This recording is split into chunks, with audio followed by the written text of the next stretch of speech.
Okay, my name is Travis Dalton Sawbray. I'm 30 years old. I just transferred out of Nassau Community College, my 2 years, and I'm actually going to be at Fordham University in January. So I'm really, really happy for that. I come from Long Island, New York. I just moved to Manhattan this past June to finish up at Fordham, and I have dyscalculia. I have ADD, ADHD, and dyslexia. So, like, people always ask me all the time, they say, what does having ADD feel like? Does it feel like anything? And it's really hard to pinpoint because it doesn't feel like much of anything. There's no symptoms of it. So I describe it as like you're standing in the middle of Times Square on the middle of a Saturday, and someone comes up to you and says, "Excuse me, see the person standing across the street? Can you describe them to me in detail, what they're wearing, what hair color they are, what color their eyes are?" And you have 5 minutes to do it. There's a lot of things going on in Times Square. There's fire engines going by with sirens going on, cop cars. There's over 1,000 people in Times Square at one given moment. There's different smells from the coffee trucks, from the hot dog carts. There's a lot of other things going on in Times Square that are affecting the senses that can distract a person from describing that person across the street that they need to. So that's what it feels like for me when I have to write a paper and meet a deadline, or when I have to take a math test, or when I have to complete assignments. It feels that if I'm in the middle of Times Square, my brain is just going on overdrive because it's being affected by all the other things in my surroundings. So that's what it feels like, and that's how it's always affected me while I was going through primary school and into junior high school and into high school, and even now as an adult going out of community college into the university. Because I would be in class, and when I was younger, and teachers always thought that I wasn't motivated just because I wasn't paying attention to a subject. The thing it was opposite. I was motivated on too many things at the same time, too many assignments on the same time to be able to just calm down, not worry about all the other assignments that needed to be done, and concentrate on just one singular topic that needed to be done. An example of that is that this goes to my first informal diagnosis with ADD, is that we had a science fair when I was in the first grade, and it was going to be a class group effort. We're all going to get together on that Friday. It was assigned on a Monday. We were going to get together on that Friday, and we were all going to have a big science fair, and we were all going to walk around. So I was really, really excited to be in the science fair, to participate in it, brainstorming the ideas. I was so motivated to do it that I was just telling everybody else about it and telling my friends and drawing make-believe projects and doing this, that, and third, that I forgot to tell the two people who I needed to tell about the project, which were my parents, because they were the ones who were going to help me with it. So it followed through all the way until Friday. Friday morning, I woke up and I was in tears. I told my mom, "I don't want to go to school today. I don't feel well." And she said, "Why don't you feel well?" And she asked me. I told her about the science fair, and I told her how it made me feel. It made me feel like a little dime. I felt like I was worth about 10 cents. So my mom, she just wiped the tears off, and she said, "All right, we're going to go to school, and we're going to figure this out." When we got to school, she begged and pleaded with my teacher, Mrs. Miro, "Please just give him to the weekend. Can he do it Monday? Is that all right?" And she said, "Okay," and she let me do it Monday.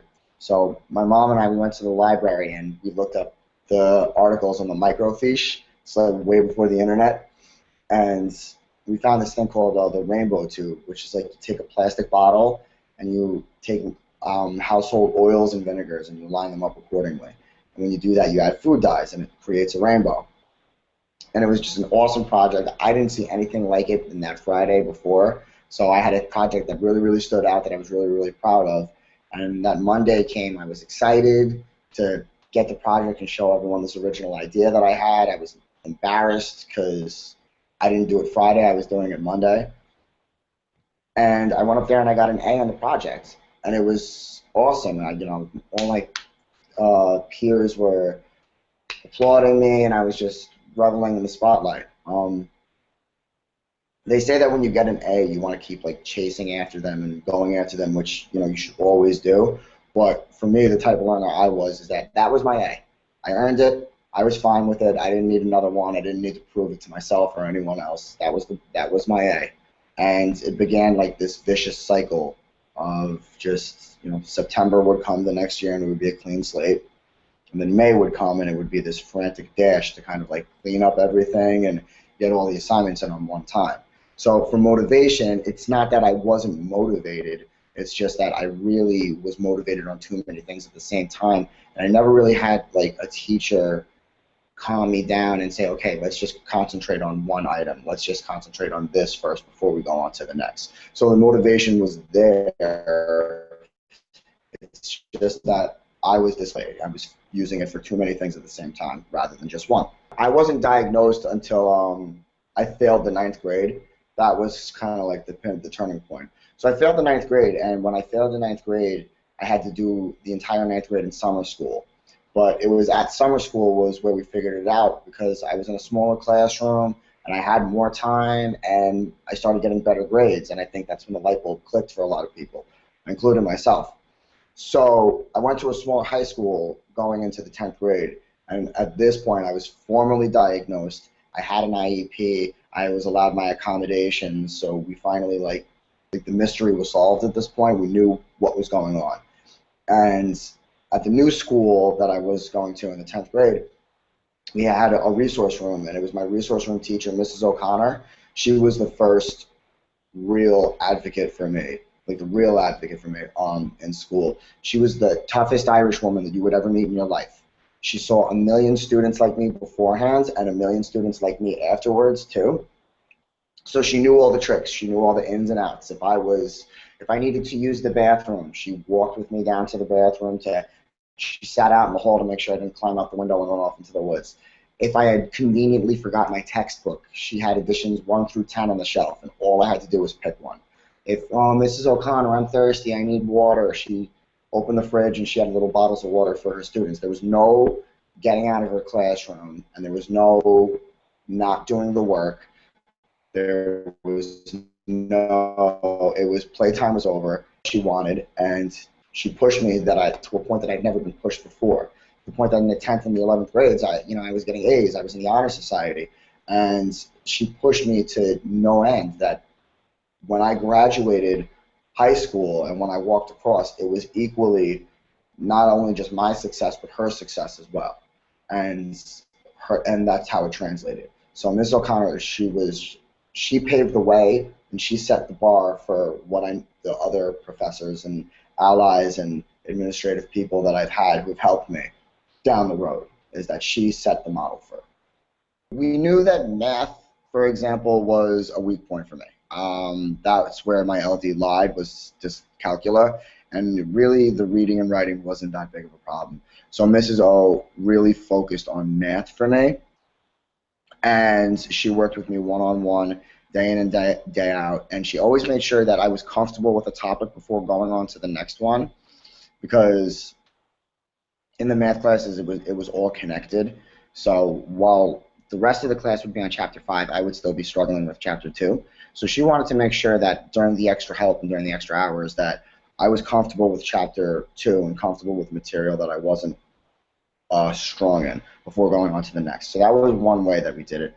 Another way that helped out was just having the quiet place take a test. I still need it now to this day. I get really distracted by every other, just the outside world and everything else. It's just, my brain is just tuned that way. So having that quiet place, just my own little room to be able to organize my thoughts, organize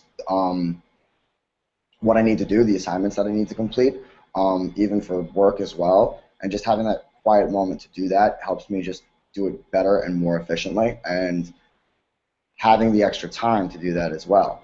Because during the classroom times before I was in the new school, it was like, the teacher would call, we have 15 minutes left to finish the essay, or 15 minutes left to finish the assignments.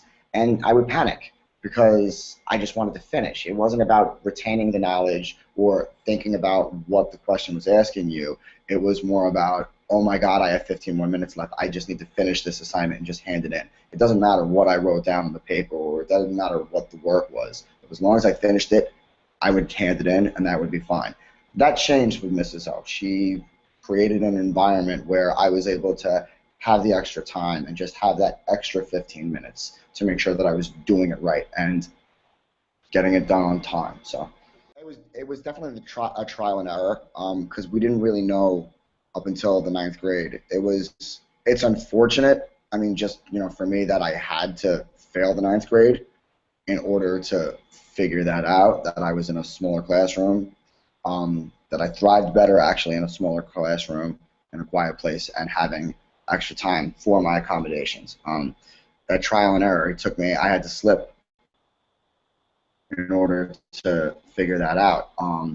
But when I went into the new school, and even up until Nassau in college, when I started college, I was under the guides that I couldn't have accommodations, I couldn't have extra time, I couldn't have a quiet place to take the test, and it turned out I was wrong, is that you still can have those accommodations in college. So it was going to the Center of Students, the CSD office, the Center for Students with Disabilities, and dropping off the papers and allowing myself to have that time and expressing my rights that I need for those accommodations. So it was definitely me speaking out, but I had to have that bump in the road in order to figure it out, unfortunately. So yeah, definitely finding out what those child's needs might be in a classroom.